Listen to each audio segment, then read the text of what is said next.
Hi, and welcome to a new CryptoRobin episode. I am Alex, your CryptoRobin host, and today we are going to take a look at Dash, an open source blockchain and cryptocurrency focused on enabling instant and private payments to anyone, anywhere in the world. We will briefly explain some of its unique features, how it works, and what sets it apart from Bitcoin. Before that, though, for the latest news and reviews of the crypto space, you can find us on Instagram, Facebook, Twitter, and Telegram. Plus, for more crypto information and education, you can find us on the Cryptonomics YouTube channel. We'll leave the links in the description below and in the pinned comment. Join us and stay up to date. Launched in January 14 as a fork of Litecoin and based on Satoshi Nakamoto's work, Dash was initially known as Xcoin, being developed by Evan Duffield. It didn't take long before it was rebranded to Darkcoin, only to land on its current name, Dash, in 2015, a short form of digital cash. Litecoin is a fork of Bitcoin, so Dash was built on the basics of blockchain technology, but as a simpler alternative for mass adoption, with a focus on utilization in the transactional space. It uses peer-to-peer technology, being secured by strong cryptography, and operates with no central authority. This means that managing transactions and issuing money are carried out collectively by the network. Dash offers a form of money that is portable, easy to use, fast, and divisible. It runs on a self-governing and self-funding model, which makes it possible for the Dash network to pay individuals and businesses for completing work that adds value to the network. This budgeting system and decentralized governance have also turned it into one of the most successful DAOs. Even though Dash started from Bitcoin, it has moved on from it by adding new features to make it more suitable for being used as a transactional digital currency. The main difference between the two lies in the algorithm used to mine coins. When Evan Duffield developed Dash, he wanted to use an algorithm that would make it extremely difficult to create an ASIC rig capable of mining Dash. He also wanted an algorithm that could prevent problems with the centralization of the Dash blockchain.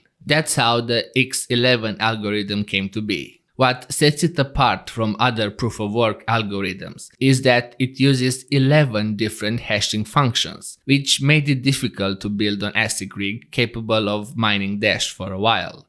This also kept the coin and mining distribution more equitable. Even if such an ASIC was released in 2018, this algorithm still comes with additional advantages as it ensures a higher degree of protection against scams and hackers.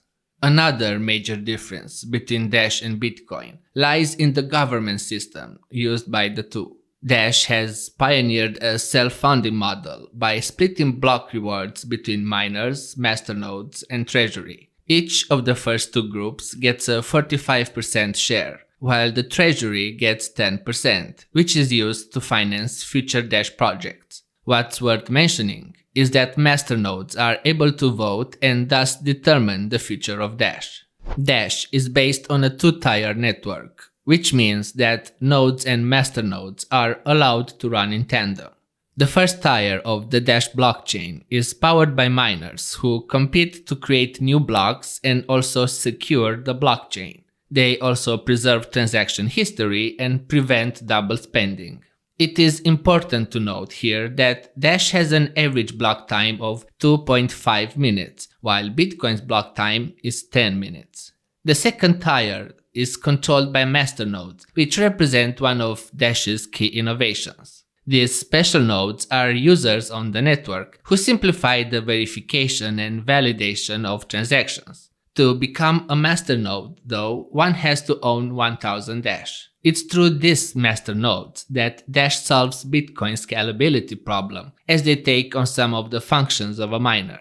The use of masternodes thus helps free up resources from the miners, allowing them to focus on securing the network.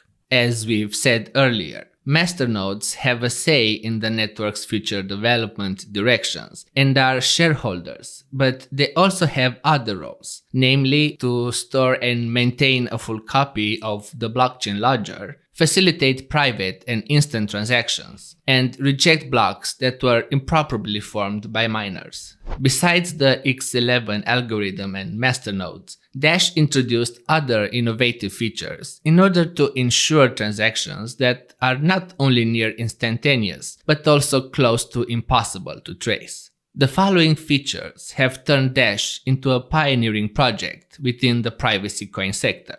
InstaSend, which bypasses miners and uses a consensus of masternodes for validating a transaction. This allows users to transfer Dash without waiting for transactions to be confirmed on the Dash blockchain.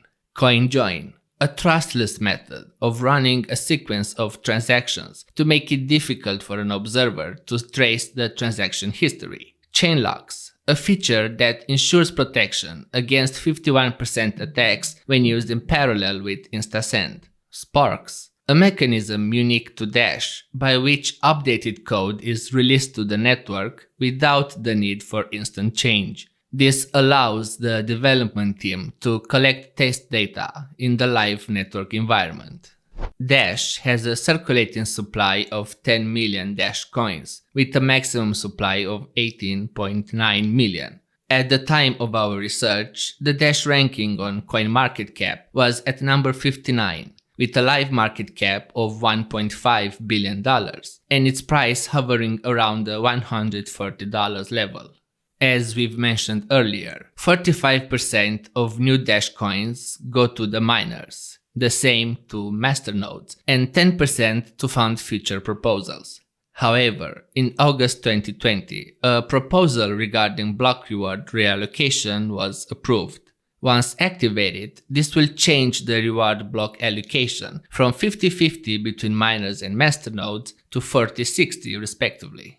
While Bitcoin reduces the coin emission rate by 50% every 4 years, Dash reduces it by about 7% every 383 days. What this means is that by reducing the block reward by a small amount each year, the transition to a fee-based economy is smoother than in the case of Bitcoin.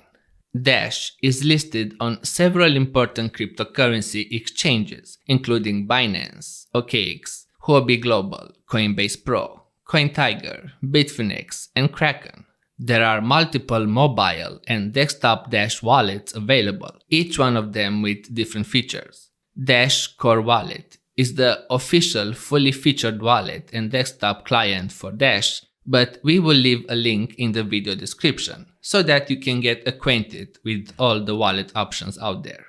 Dash describes itself as being instant, global, and easy to use. Plus, it claims that it moves money to anyone, anywhere, and does so instantly and for less than a cent. Without getting into the technicalities of how fees are calculated, suffice it to take the following example to get an idea of what helps Dash score points. Let's say we have a standard Dash transaction with one input, one output, and a possible change address. This relatively simple transaction fits in the range of 200-400 bytes. Now, if the Dash price is $100, the fee for this transaction falls in the range of 0.0002 and $0.0004, or 1/50th of a cent. There is an exception when it comes to the CoinJoin feature though. An average of 1 in 10 CoinJoin transactions is charged a fee of 0.0001 Dash in order to prevent spam attacks. Plus, this is always rounded up to the lowest possible denomination, which means that it is typically 0.001 Dash. The software developers who founded Dash are Evan Duffield and Kyle Hagan. Before launching Dash, Duffield worked at Hawk Financial Group, as well as in public relations, developing search engines and machine learning algorithms. His contribution to Darkcoin was triggered by his desire to add more anonymity to Bitcoin, hence the former name of the coin. Duffield was the CEO of Dash Core Group until 2017, when he stepped down, taking a strategic advisory role. The current CEO of the Dash Core development team is Ryan Taylor, who has previously worked for a multi-million-dollar New York hedge fund. Kyle Hagan is a co-author of the original Darkcoin white paper, but is no longer part of the team. According to the information available on the project's official website, over 4,000 merchants use Dash, such as web stores and games. Given that several major trusted exchanges have listed Dash, and considering the impressive number of daily active addresses, 86,000 to be precise, as of Q1 2021, the over 20,000 transactions per day, and the many partnerships it has entered, Dash has drawn the attention of merchants, users, and contributors alike, having received a generally positive response. Moreover, Dash has recently announced the launch of Dash Direct, a consumer app that allows users to pay with Dash at over 155,000 in-store locations and 125 online retailers across the US, such as American Eagle, Best Buy, and GameStop. This is an attempt to reach more consumers, one that we think is likely to succeed. Dash's private send and coin join features set it apart in the ever-growing cryptosphere, but the project is still in development. According to its roadmap, Dash plans on further improving the platform and its users' experience. If you want to keep an eye on how things go with the Dash protocol development, the project's official blog is worth following. Even though it still has a few milestones to reach, Dash has delivered so far. It is accepted globally by businesses of different shapes and sizes, thanks to its instant and private transactions and low fees. The network has over 4,000 masternodes, which makes it one of the largest in the world. Add the transaction speed of just 1 second, and a promising future for Dash gains contour. To sum up, Dash remains one of the top contenders when it comes to global adoption as a transactional currency. So much for today. If you enjoyed our video, don't forget to like, subscribe, and ring the bell to be notified when we publish a new video.